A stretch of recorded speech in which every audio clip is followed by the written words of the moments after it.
Welcome and thanks for joining us. Today I'd like to introduce you to my friend Lynn Macmillan. She's a lifelong lover of animals and she's taken her passion for pets and turned it into her first book.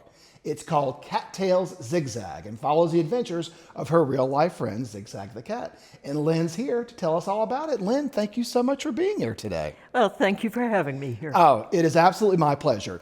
So let me ask you, I read the book, really enjoyed it.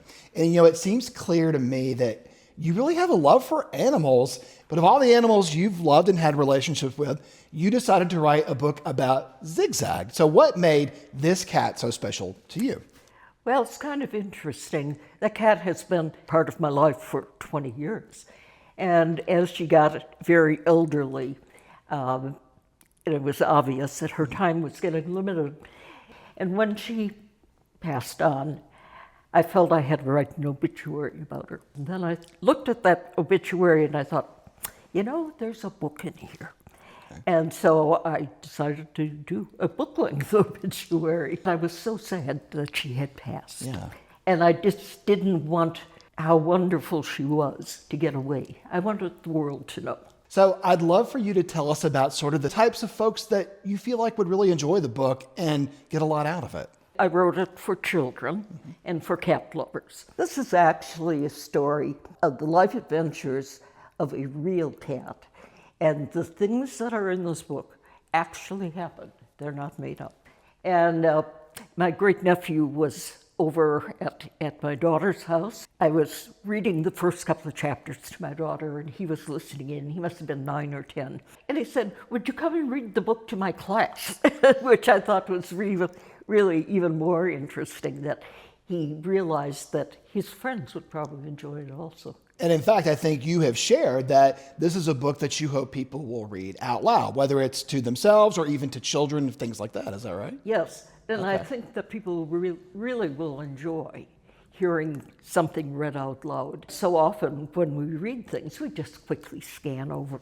And the importance of words or concepts just get lost. Well, I would agree. And I think sometimes when you read things out loud, they can kind of resonate with you sort of in a different way. Now, with that being said, could we ask you to maybe pick a particular passage from the book that you like and read it out loud for us right now? Oh, sure. This is at the very beginning of the book.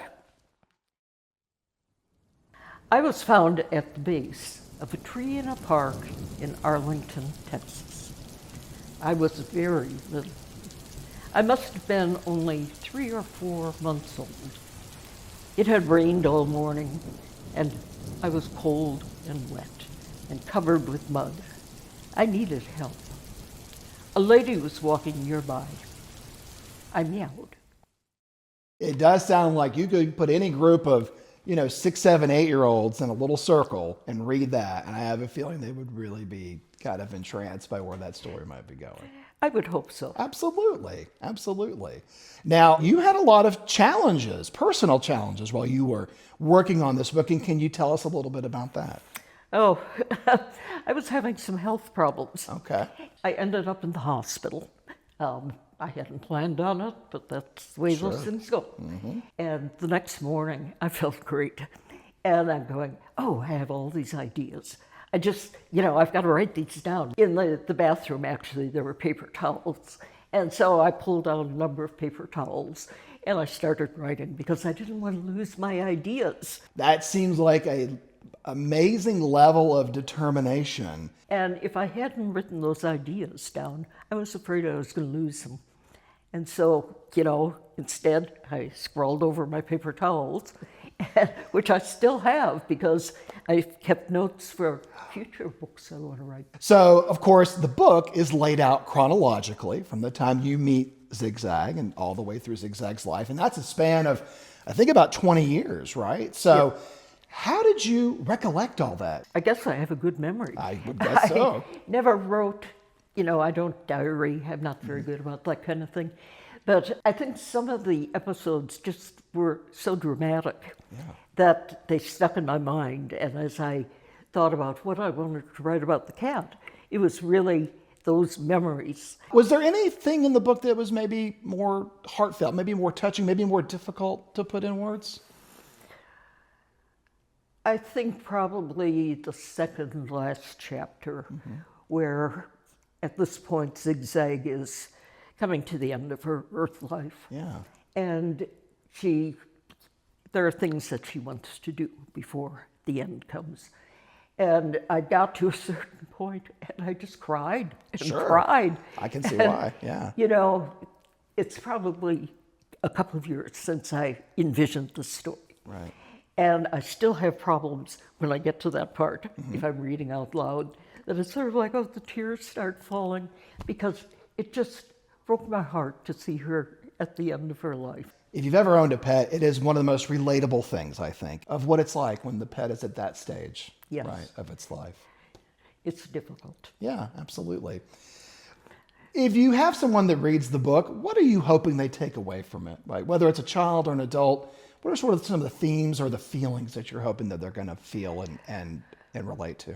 Well, especially with kids, I want them to know that their pets have feelings. Their pets need to be treated just like a person.